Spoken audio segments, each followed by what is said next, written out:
a brief introduction to the project. Secondly, kind of situating the construction of Orang Asli and Malay Indigenousness and their relations. Thirdly, an examination of the enabling colonial processes and policies, and then a discussion of resistance and solidarity in Peninsular Malaysia post-independence, and kind of to conclude, a reflection on contemporary Orang Asli forms of creative refusal. Okay, so there we go. So the area that I'm focusing on is Malaysia. So Peninsular Malaysia to the left right here, where I'm from. And what piqued my interest in this topic was actually this quote.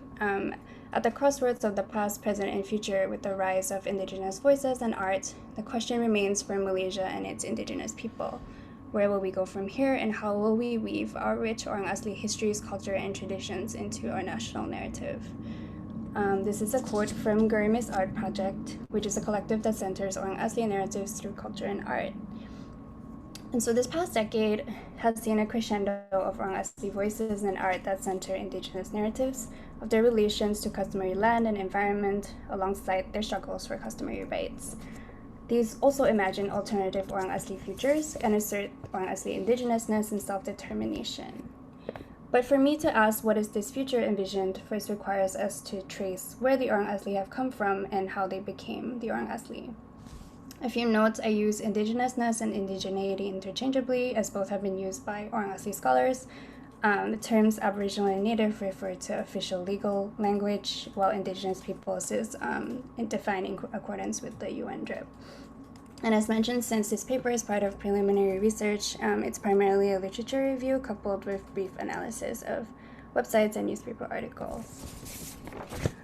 Okay, so the concept of indigenousness in Peninsular Malaysia is a complex one, in that it is a construction of colonial and contemporary political processes within the past few centuries. So I'll first address Malay Orang Asli relations in particular, as they are two that lay claim to being indigenous within a multi-ethnic Malaysia. As Linda Dewey-Smith notes, the term indigenous is problematic in that it appears to collectivize distinct populations whose experiences under imperialism have been vastly different. She further notes how there are terms by which indigenous communities have come to be known, initially perhaps as a term of insult or homogenizing racial categorization applied by colonizers, but eventually these have also been co-opted and politicized by indigenous peoples as powerful signifiers of oppositional identity. The term Orang Asli is one such exonym. Lee Prisha, Bard, and Nicholas and Benjamin Chow speak of others. The Orang Asli are a diverse group of original peoples of Peninsular Malaysia. They are descendants of the first inhabitants of the peninsula. Early colonial accounts stem from when European explorers, travelers, administrators, missionaries, and merchants discovered the Aboriginals. They documented and classified them according to racial and evolutionary categories as part of what Scott calls the colonial project of making local subject legible, namely in this case to the British administration. They were often dehumanized and rooted. These were often dehumanizing and rooted in the idea of racial superiority of Western Europeans towards the rest of the world, and scientific studies of these uncivilized races were in hopes of guiding them towards evolution. At the time of the first recorded European contact, another dominant ethnic group, the Malayu, had already arrived and formed kingdoms within the Malay Peninsula. They were deemed the superior race by the British and were easier to groom for administrative duties, as their existing social organizations of kingdoms were more easily recognizable by the British colonial regime. The Malayu were and still are the politically and numerically majority ethnic group in Malaysia. However, according to Malayu archives and documents, as Andaya notes, and through Orang Asli oral histories, the Orang Asli actually played significant leadership roles in the Malay kingdoms and were key allies in the trade and governance of the region. According to Churmore, or True Tales, recorded by Julie Edo, a semi-anthropologist, the Orang Asli and the Malayu have actually been depicted as siblings, with the former being the first to settle the region. On the flip side, historical records also show a more violent history, that the Orang Asli were also captured as slaves by the Malayu. So in thinking of Orang Asli as an ethnic category, Lee's words come to mind when she says that a group's self-identification as tribal or indigenous is not natural or inevitable, but neither is it simply invented, adopted, or imposed. It is rather a positioning which draws upon historically sedimented practices, landscapes, and repertoires of meaning, and emerges through particular patterns of engagement and struggle. Before 1960, the heterogeneous Orang Asli did not exist as an ethnic category. Instead, the various subgroups derived their identities spatially and temporally and identified materially, spiritually, and ancestrally with specific geographical place they lived in. The British originally homogenized this population under the term Orang Asli during the emergency of 1948 to 1960 as a counter-communist insurgency effort. To acknowledge the Orang Asli, who were allies of the communists hiding in the forest, as the original peoples, was the British's effort to win them back to their side.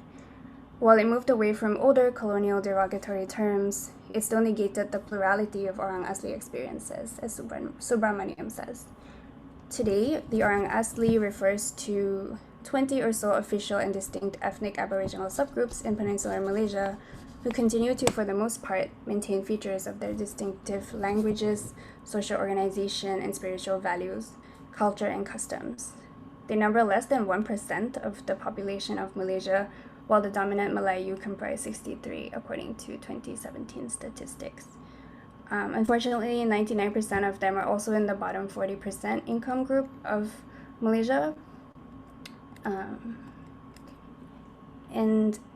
Next, I guess, in order to discuss these colonial legacies, we must first kind of highlight briefly the piece of legislation created solely for the protection of the Orang Asli, namely the Aboriginal Peoples Act of 1954 and the Federal Constitution.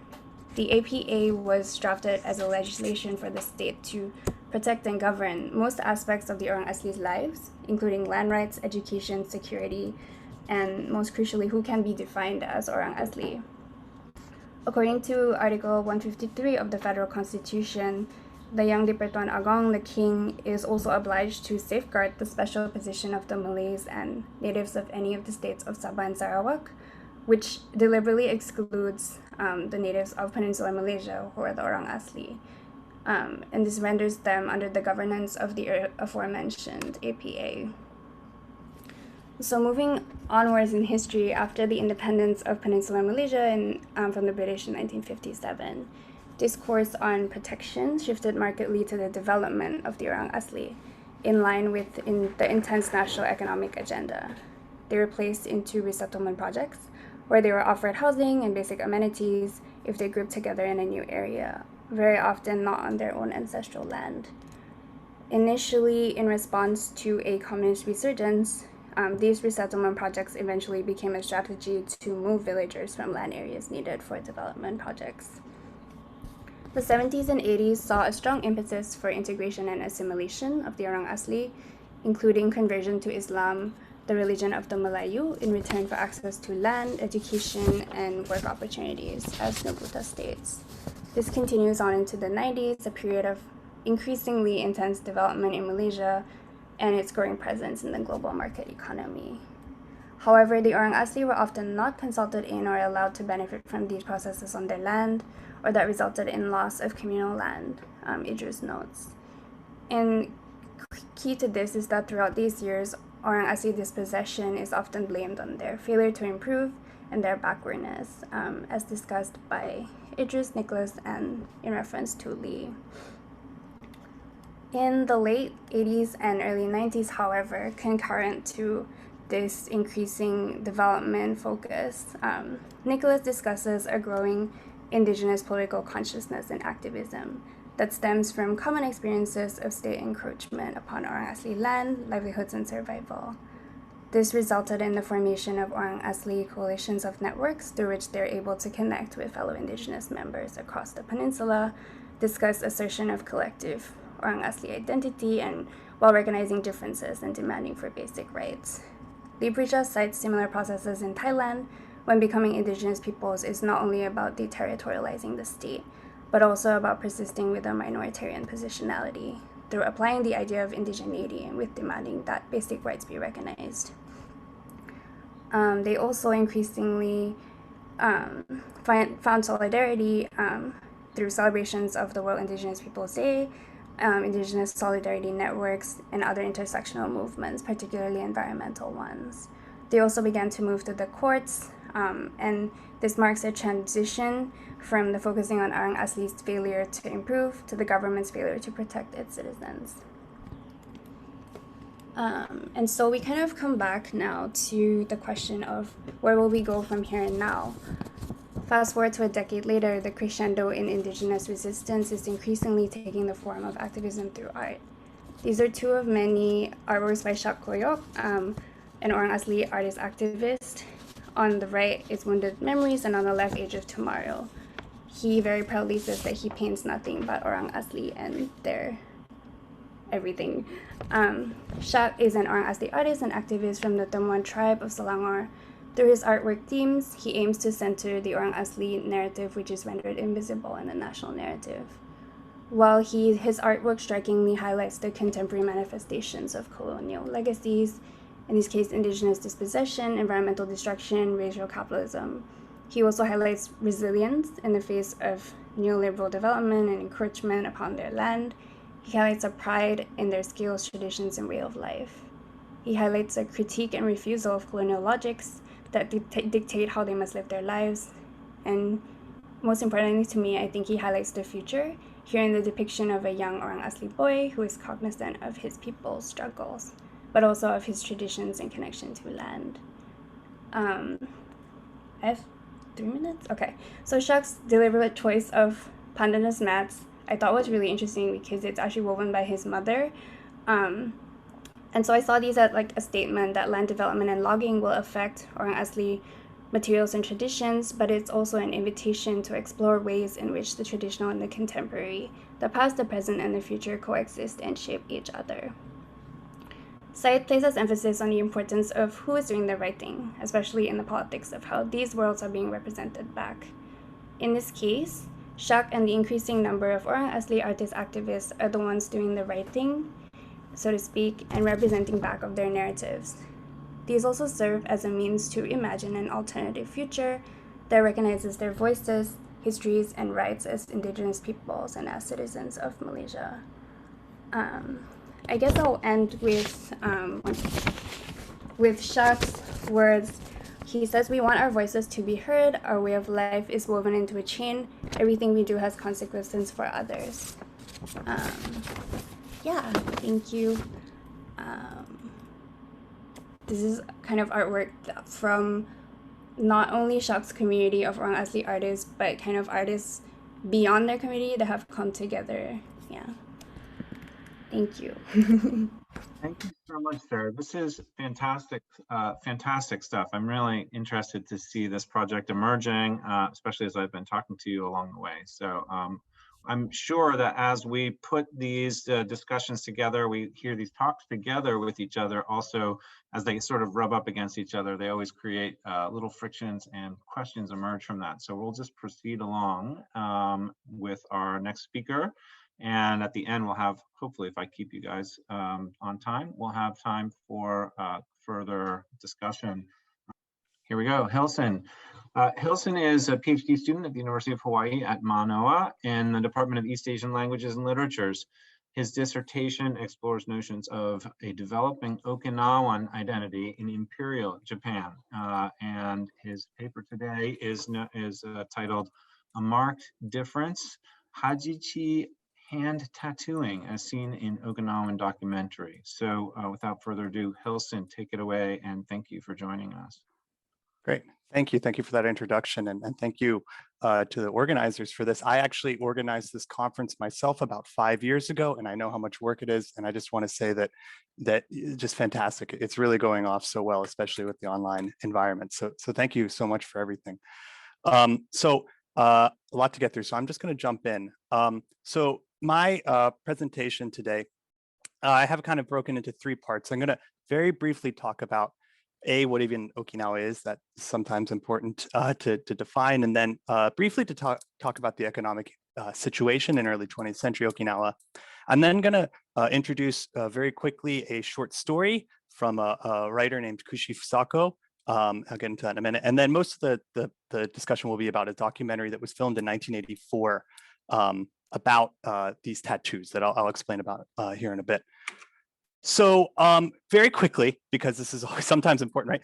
Okinawa, one thing that is important, I think, especially in the context of this paper, is discussing Okinawa or Okinawa Prefecture, as it's known today, that is to say a part of the nation of Japan, a prefecture, in contrast to what it was historically beforehand, which was it was known as the Ryukyu Kingdom. It was a autonomous kingdom. This is this is where it is. It's actually very close to Taiwan, so very similar to what Billy was talking about previously. And just the only thing that's, there's so many things that are important, but I just want to mention that I will be talking about, I'll say Okinawa today a lot. At times, it could be interchangeable with ideas of Ryukyu. This is sort of a thorny issue when you talk about a group of peoples who have, were at one time belonged to a certain, ethnic group or continue to, but have had their citizenry changed. And this is much of what I'm talking about is really about this transition period in the early 20th century. So very quickly, just because it's important to set up, Okinawa is an agricultural based economy.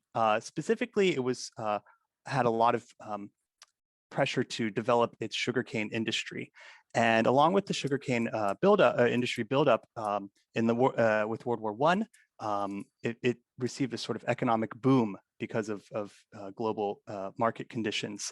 But after the war ended, there was the markets crashed in Japan, and along with the Great Kanto earthquake in 1923, there was a national economic depression.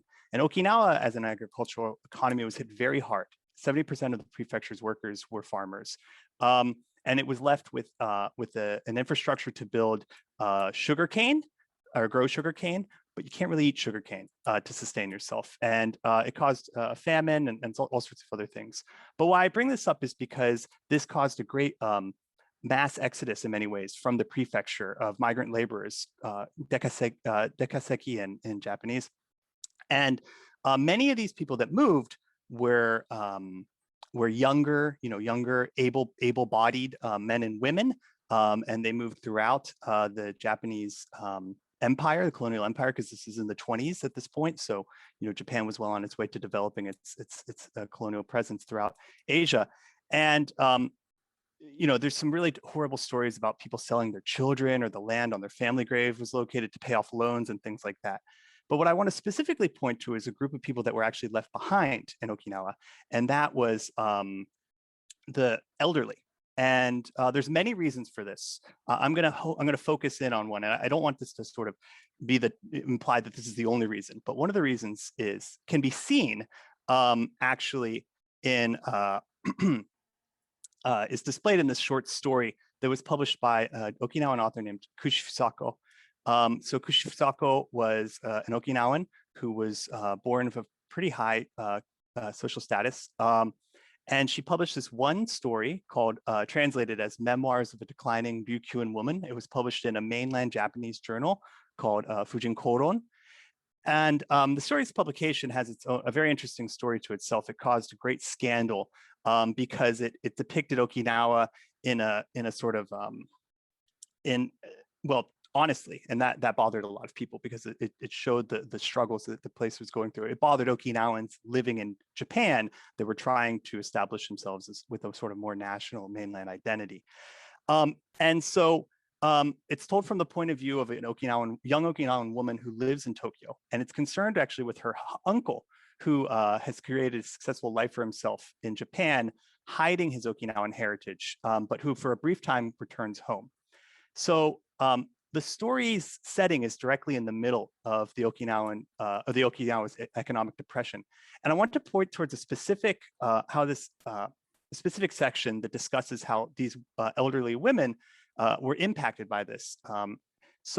As I said, young men and women were able to leave to go find jobs elsewhere. But this is from the beginning of the story, and the narrator is talking about her friend who was in Okinawa. And she says, my friend wanted to bring her mother there and set up a shop, there being Tokyo, and set up a shop selling Oshima Tsumugi fabric. But that tattoo, it's a problem, she said, with a face deep in thought. Tattoos, they have been a source of trouble for every family.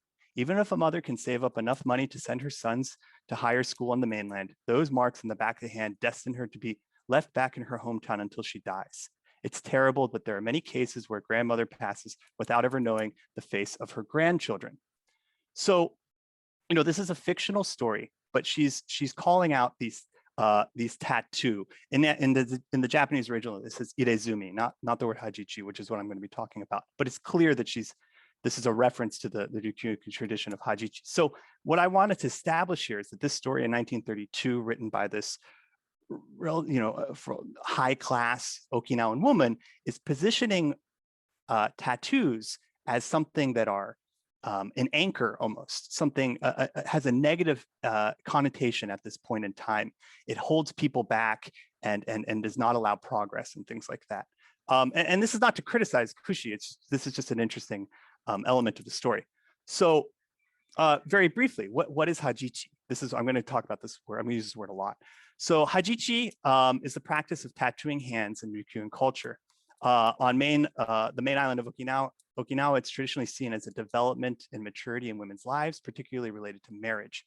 However, in 1899, it was prohibited under Japanese law. This was a national law that prohibited all tattoos.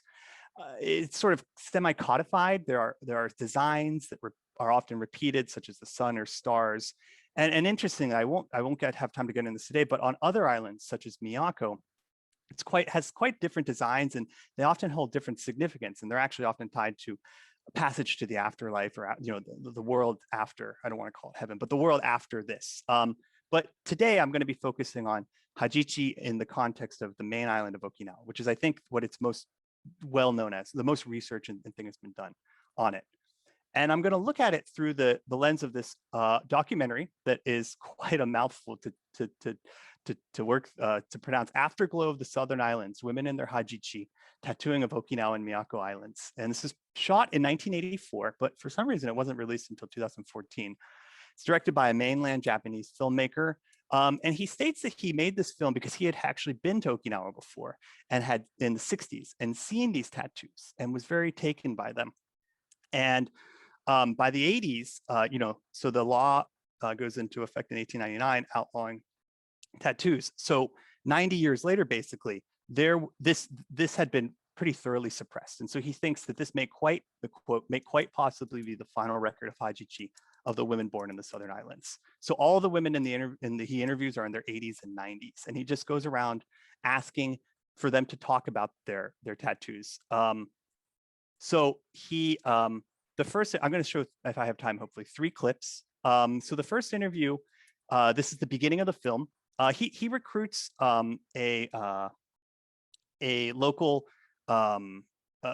researcher, an Okinawan researcher, and an Okinawan interpreter. And I need to mention this because many of the women, almost all the language, the women with tattoos speak in this, they're speaking Uchinaguchi, which is the Okinawan language. I'm sorry, their Ryukyuan language. And so it's not Japanese, it's a different language.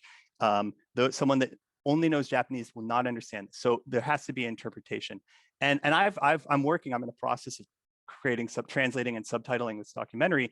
And so they so kindly have provided Japanese translations for what the women say, and I am translating the Japanese. So there might be some slips still. It's twice over translated. But very quickly, I'll start by showing this clip. This is the first woman that is interviewed. Her name is Maeda Uto.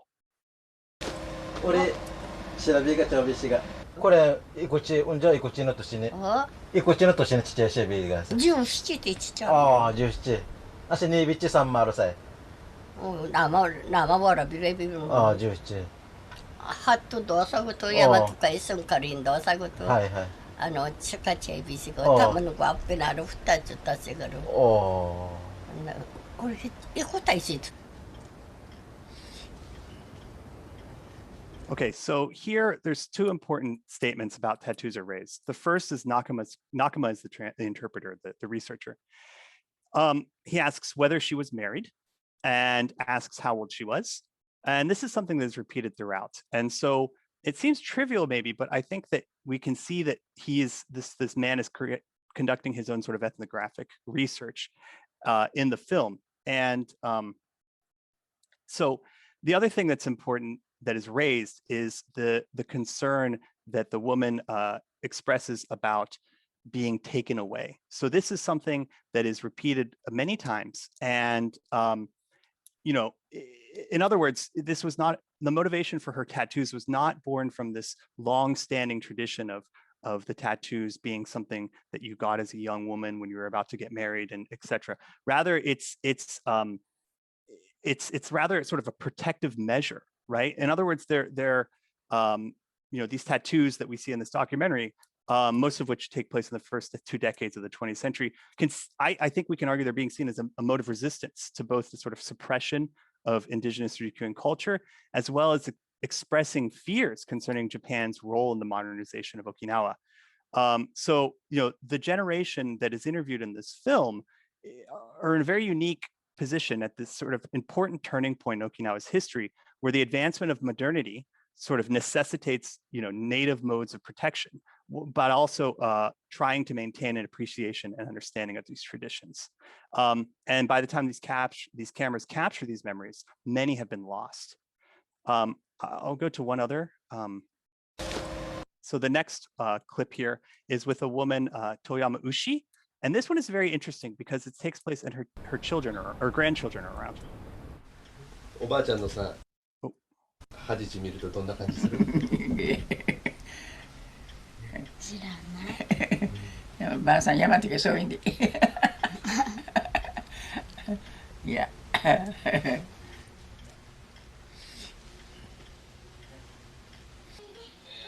俺デージのもやけたんだくれちくんでち。じゃあ結構あそこっててるちっちゃい。0時22年から。じゃあ結構あそこってよ。안시 우리 야무신 이진치 가마가 진 사비데. 그거 저렇게 야리갔다. 우리 때까지 명하고 비트나사이. 토마이리 야이탄 거죠. 토마이리. 야비야. 우리 까라사이. 1, 2, 3, 4, 5.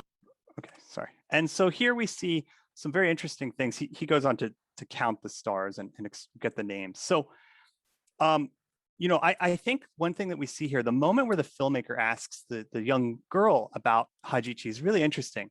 And her hesitation to give an answer, it could be chalked up to simply, you know, being embarrassed to be in front of a camera.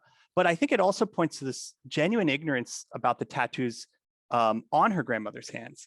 You know, what does she feel? It's a very odd question. Yet the answer is unexpectedly revealing. I don't know. What should one feel about something that is both part of them, but also not?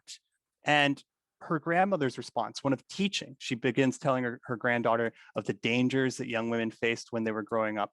And furthermore, as the interview unfolds for the next few minutes, she begins breaking down the names of the tattoos and what they mean at times, while also expressing she doesn't know the names of certain patterns. And she says, oh, that one doesn't have a name. And this interesting thing happens where the man, the Okinawan researcher, begins telling her the names of what these are, because he's obviously spent a lot of time doing this. Like us academics, this is what we do. Let me tell you what you don't know.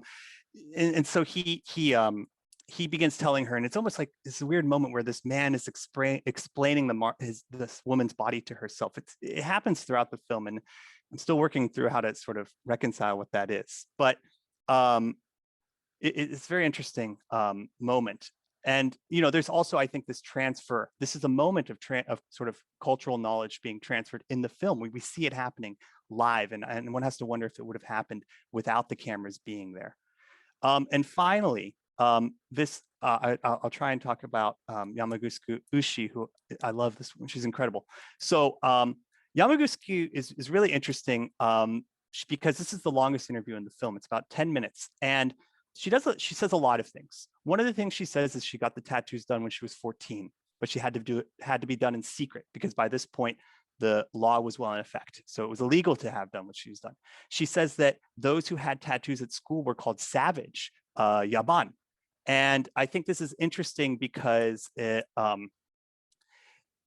sort of shows that not only was the law officially passed, but there's sort of less official means to prevent these tattoos occurring within the islands, mainly the sort of degradation of the tradition from those who had them done. So this sort of dismissal and discriminatory language that becomes associated with Ryukyuan culture, and it happens in other ways at this time through the dismissal of the language, etc., shows that there's a really active resistance on her part. You know, you're calling me savage, but I don't care. I'm going to get them done anyways.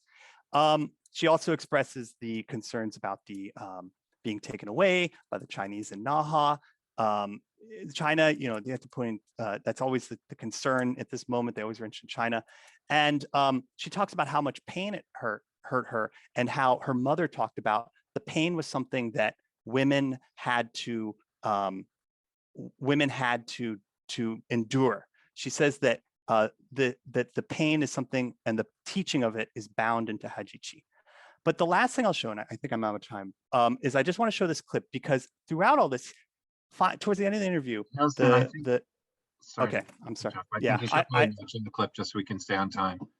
Yeah, okay, I'll just finish with this. Sorry. おばあちゃんね、そのハジチをする前とした後では、この気持ちはどういうふうに変わりましたか？いや、これ違うからいびよ。一品そうはいびた。これついたから。農家うともちゃしかによ。うともちゃる心にやびたんで。いや心のいい力くなって。旦那を探したいような気持ち。もうやいびせや。もうるちゃもう二人たむとて仕事やちゅ。いっぺつらくなっていびよ。息がちちゃべらんし。はいはい。いいなこと言けど印はかすんでいびせや。いっぺいいるきさいびん。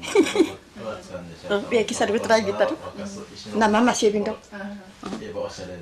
Okay, so that's it. So she loves it. That's the end. She loves these tattoos, and the last thing I'd say is, 20 years later, in the story that I'd introduced, these are something that are an anchor. They're negative, but just 20 years before and even afterwards, I don't know. This is where I'm moving on with this project, is to try and reconcile the shifting feelings and memories surrounding Hajichi over this time period. I apologize for going over time. Thank you very much. Thanks so much, Hilson. Really fascinating stuff. What great material you've got there. So this is, again, just such an incredibly rich panel. So we'll now move on to our final speaker. Our final speaker is Adrian. Adrian, forgive me, I'm going to throw in all of the names I have for you here, which I think must be the appropriate thing to do. Adrian Ellis J, Alarilla. Forgive me if my time I spent in Spain is or in South America as well, making me pronounce that in a very Spanish way. But in any case, he is a filmmaker and history PhD student at the University of Hawaii at Manoa, studying Filipino migration history. And he'll be talking today about Patani, Mindanao, and Papua in colonial and national contexts. And the title of his talk today is Recentering Peripheries, Patani, Mindanao, and Papua in colonial and national contexts. So without further ado, thank you very much, Adrian, and the floor is yours. Thank you so much, Professor Padwe, and thank you so much for the organizers for setting up this great panel.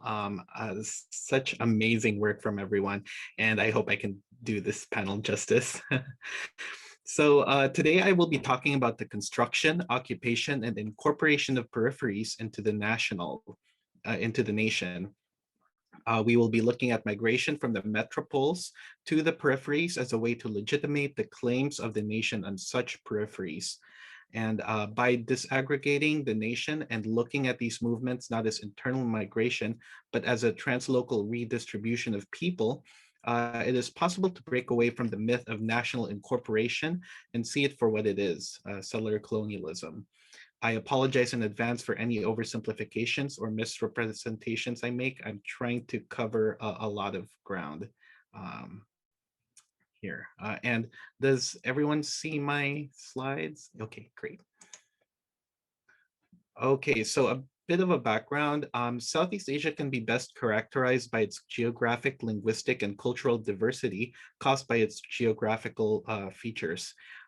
Here, I think that Walter's mandala polities concept is helpful, wherein he talks about not having one center, but multiple nested ones, multiple nested polities, and people could claim multiple allegiances.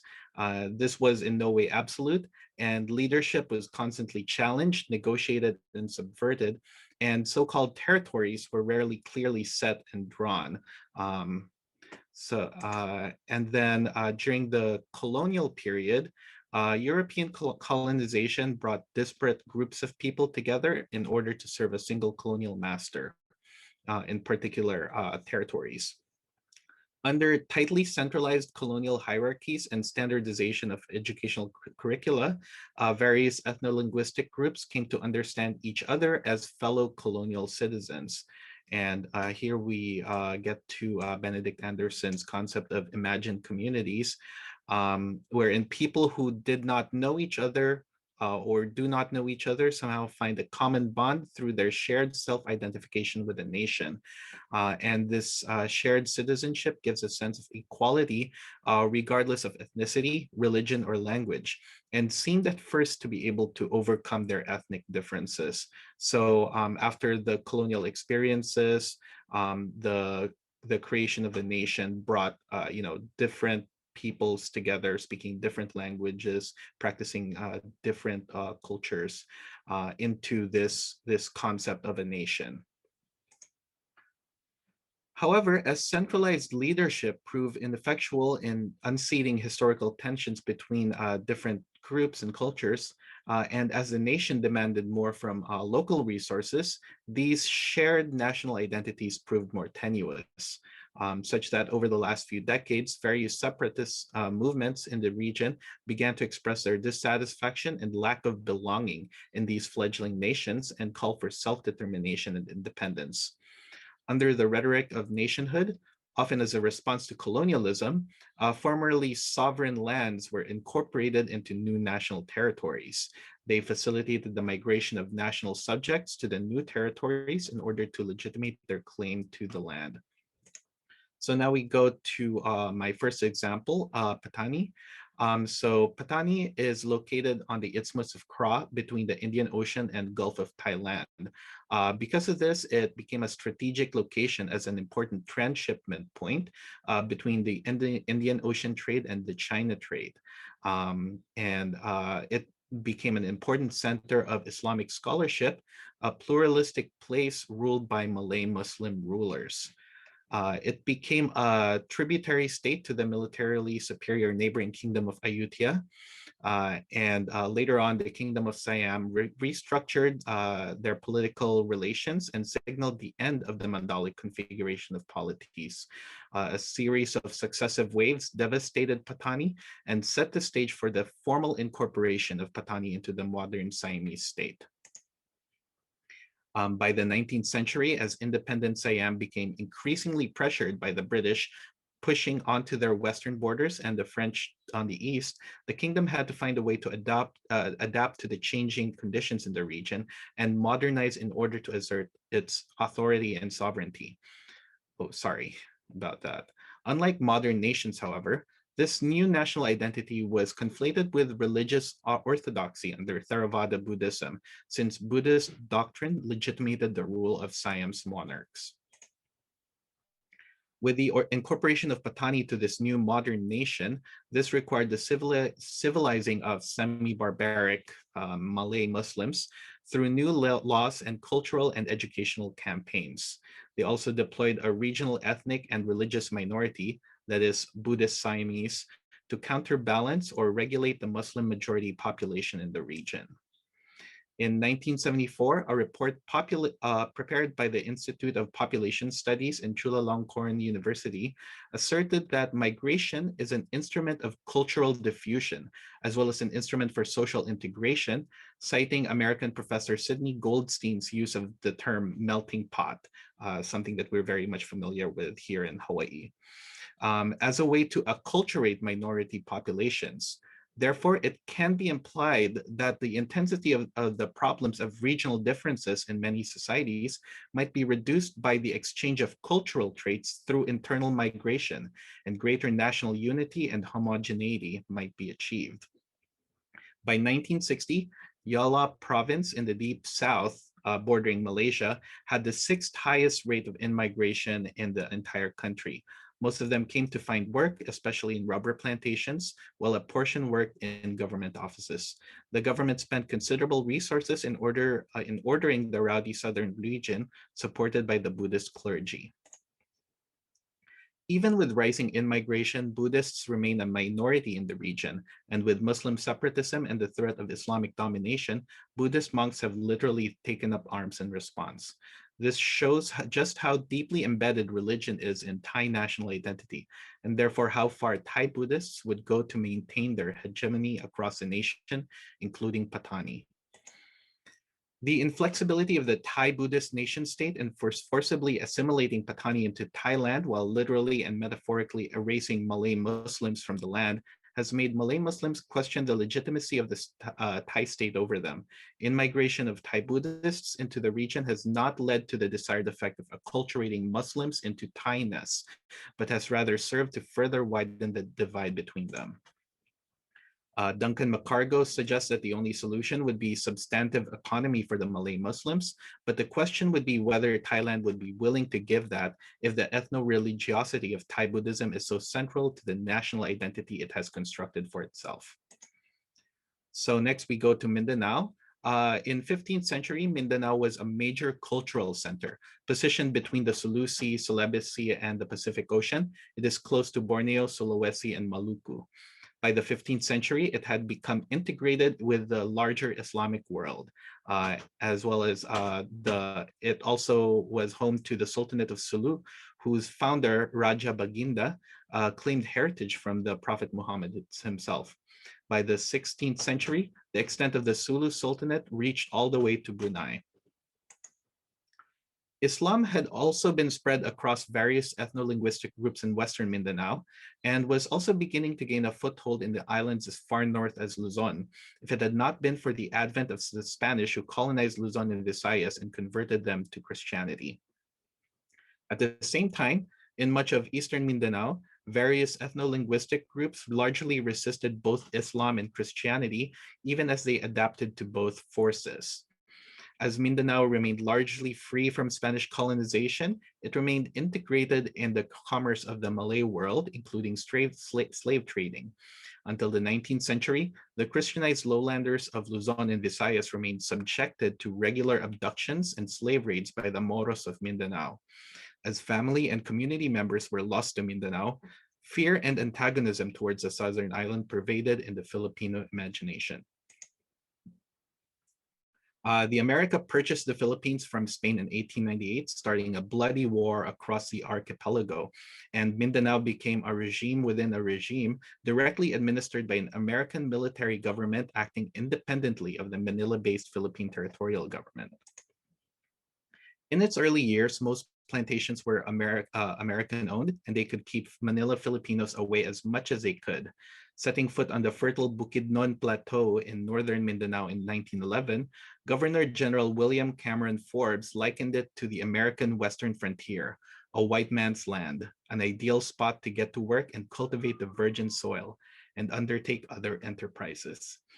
Indeed, contrary to their perceived marginality, imperial peripheries such as Mindanao, the Philippines, Hawaii, and all the way back to the western frontier of the continental US were crucial to the formation of an imperial imaginary and the confidence in America's capability of taming the wildest of lands and most savage of men. This slow but steady influx to Mindanao during the interwar years was largely abetted by the Philippine government that wanted to exert its hegemony and take over Mindanao from the Americans. As early as the 1920s, the Filipinos were battling the Americans for dominance in Mindanao. With looming Philippine independence, America finally handed the reins of Mindanao over to the Philippine government, and indigenous Mora and Lumad lands were declared unoccupied by the Philippine colonial state as it promoted Christian Filipino migration. It was linked to governing elites' idea that a sovereign Philippine economy would be based on the exploitation of nature on the archipelago's periphery. State leaders cast the area as extremely lush, drawing on ideas about tropical nature that animated elite fantasies about the limitless potential of peripheral Philippine space. And then after the war and with the independence of the Philippines in 1946, spontaneous migration increased twofold to Mindanao, and indigenous settler relations became strained. From 1969 to 1976 alone, an estimated 60,000 Mora and Luamads were killed and around 350,000 were displaced due to growing race ethnic tensions.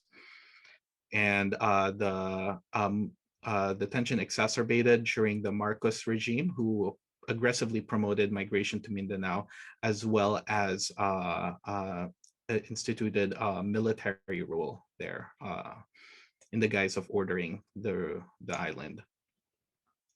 The latest armed conflict was the Marawi siege in 2017, in which a group called Maute retaliated against the Philippine army, trying to capture a rebel leader. After 5 decades of armed conflict and failed diplomatic talks, the Bangsamoro Autonomous Region in Muslim Mindanao was signed into being in 2019, allowing Moros a greater degree of self-governance, even as they remain subsumed within the Philippine nation. While this is great news, a difficult road lies ahead for the region as it negotiates the reclamation of Moro ancestral domains from Philippine settlers. At the same time, Lumad lands remain exploited, and Lumad have not been able to form as strong a coalition as Moros, and even the establishment of Bangsamoro largely excludes them. Lastly, and I'm sorry I have to rush since I'm running out of time, Papua. So New Guinea is the second largest island in the world, surrounded by the Arafura Sea, the Pacific Ocean, and the neighboring Maluku Islands.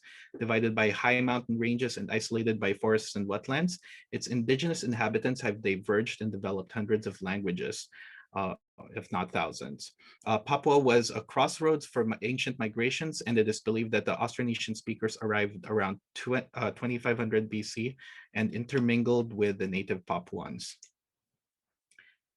Despite possessing different languages, Papua was actually integrated into, or at least the western coast of it was integrated into the Mandala polity of Tidore in Maluku. And by 1828, the Dutch started getting involved. They made a treaty with Tidore that allowed them to claim sovereignty over the western half of New Guinea Island. Originally, their involvement was minimal, but by the early 20th century, they started paying more attention to Papua, and they started setting Protestant missions there and all of that. All of this happened far from the center of the Dutch East Indies in Java, where the Indonesian nationalist spirit was starting to be formulated. After World War II, the Indonesians operating out of Java fought the Dutch for independence, while the Dutch struggled to maintain their control of the eastern part of the archipelago, including Papua. After years of conflict, the Dutch formally acknowledged the independence of Indonesia in 1949, while maintaining control of Papua. And while the Dutch and the Indonesians fought for Papua even after the independence of Indonesia, unsurprisingly absent from these proceedings are, of course, the Papuans, who have been denied self-determination and whose fates are being bickered over by the colonialists and nationalists. Papua was finally incorporated into Indonesia in 1963 and was soon drawn into the fledgling nation's drive to modernize. And there was the large-scale transmigrasi program in order to bring Indonesians from Java, Sulawesi, Maluku, and elsewhere to Papua. By the year 2000, settlers had outnumbered Papuans, comprising 66% of town dwellers. Instead of the desired effect of incorporating Papuans into the modernizing nation, it only further sharpened ethnic and religious distinctions. And Papuans continue to face increasing disparity under Indonesian rule.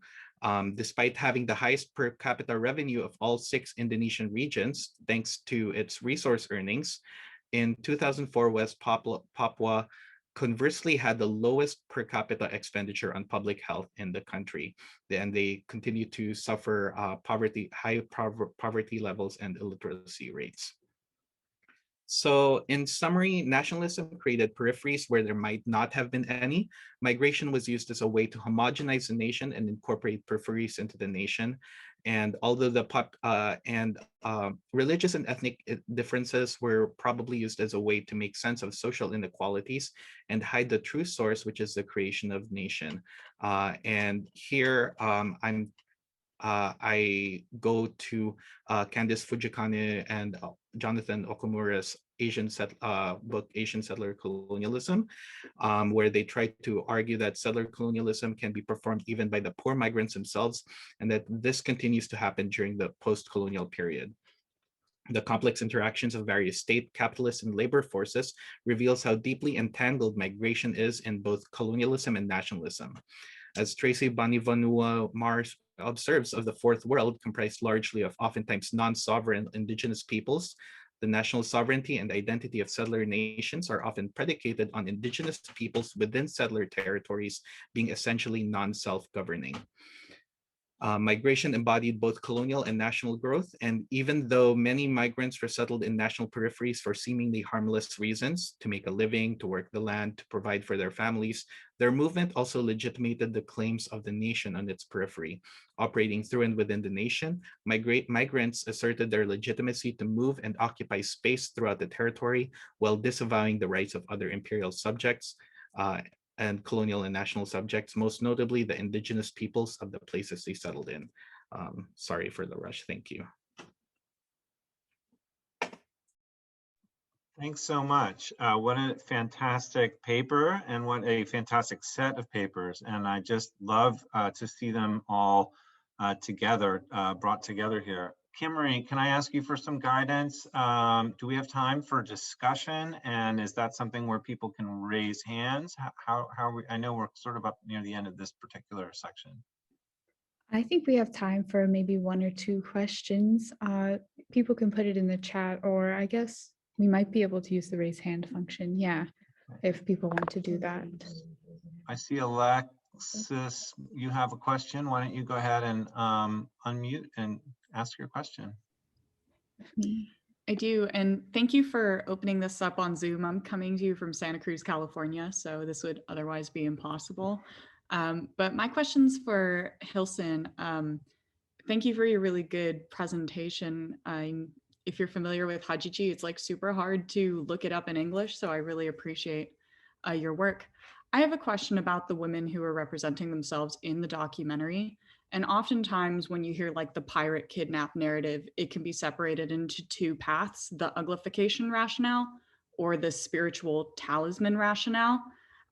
Did you notice that the women in the documentary who expressly said that it was to avoid kidnapping, were following it in that, say, like Japanese ideas about tattoos proliferated into the pirates not wanting brides with tattoos? Or was it the side that there was a spiritual element that protected these women from getting kidnapped? Thank you. Yeah, that's a great question. I think it feels like both, and the thing is that it flips between who you're talking to.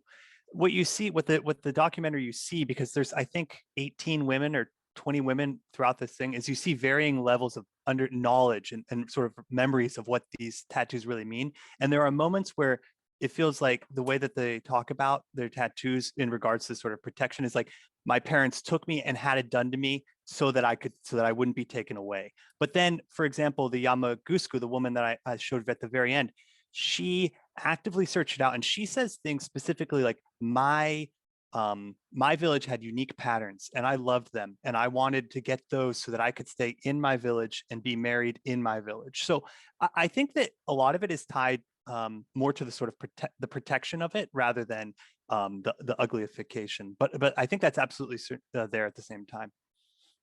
You know, I'll try to tie that in the point you just made, because there's a sense there that there's a very specific history, especially in the case of that particular woman's experience of this. And this actually speaks to a question that was rising for me around the time during Billy's talk. You know, I had a kind of a standard question about, oh, well, does this film really express indigenous experience, right? I mean, that's always, you're going to get this question with this kind of a form of reading into a film what it's, you know, meant to express, and whose validity was, you know, is it valid, et cetera. But it occurred to me that this actually points to this larger issue of the work that the category of Indigenous is doing in these talks, and sort of the work that it does for us as scholars.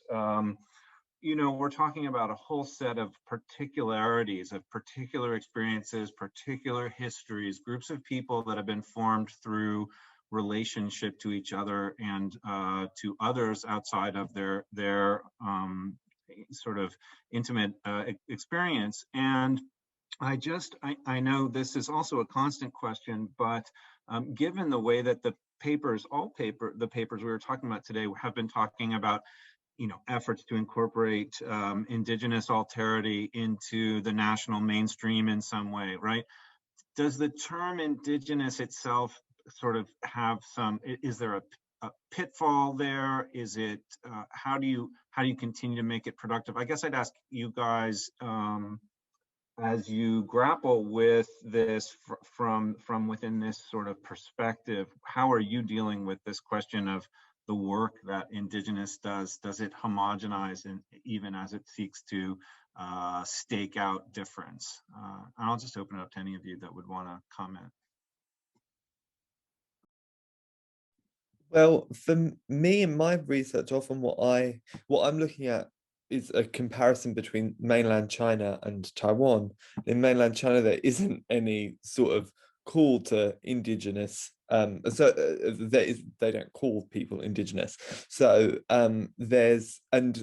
indigeneity confers political legitimacy, rights, but I do think it's important not to naturalize the category, to see it as something that is produced in variegated ways by specific histories, but that there is some sort of commonality there, even if it's and that it's necessary to call on it for political purposes.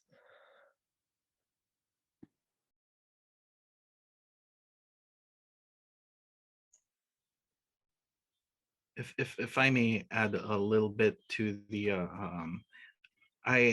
my paper tries to deal, and I'm also trying to deal with this concept of indigeneity, right? Because if it can be argued that I'm as a Tagalog from the Tagalog region of Luzon, I'm indigenous to that place, but at the same time, we're also the dominant ethnicity in the Philippines.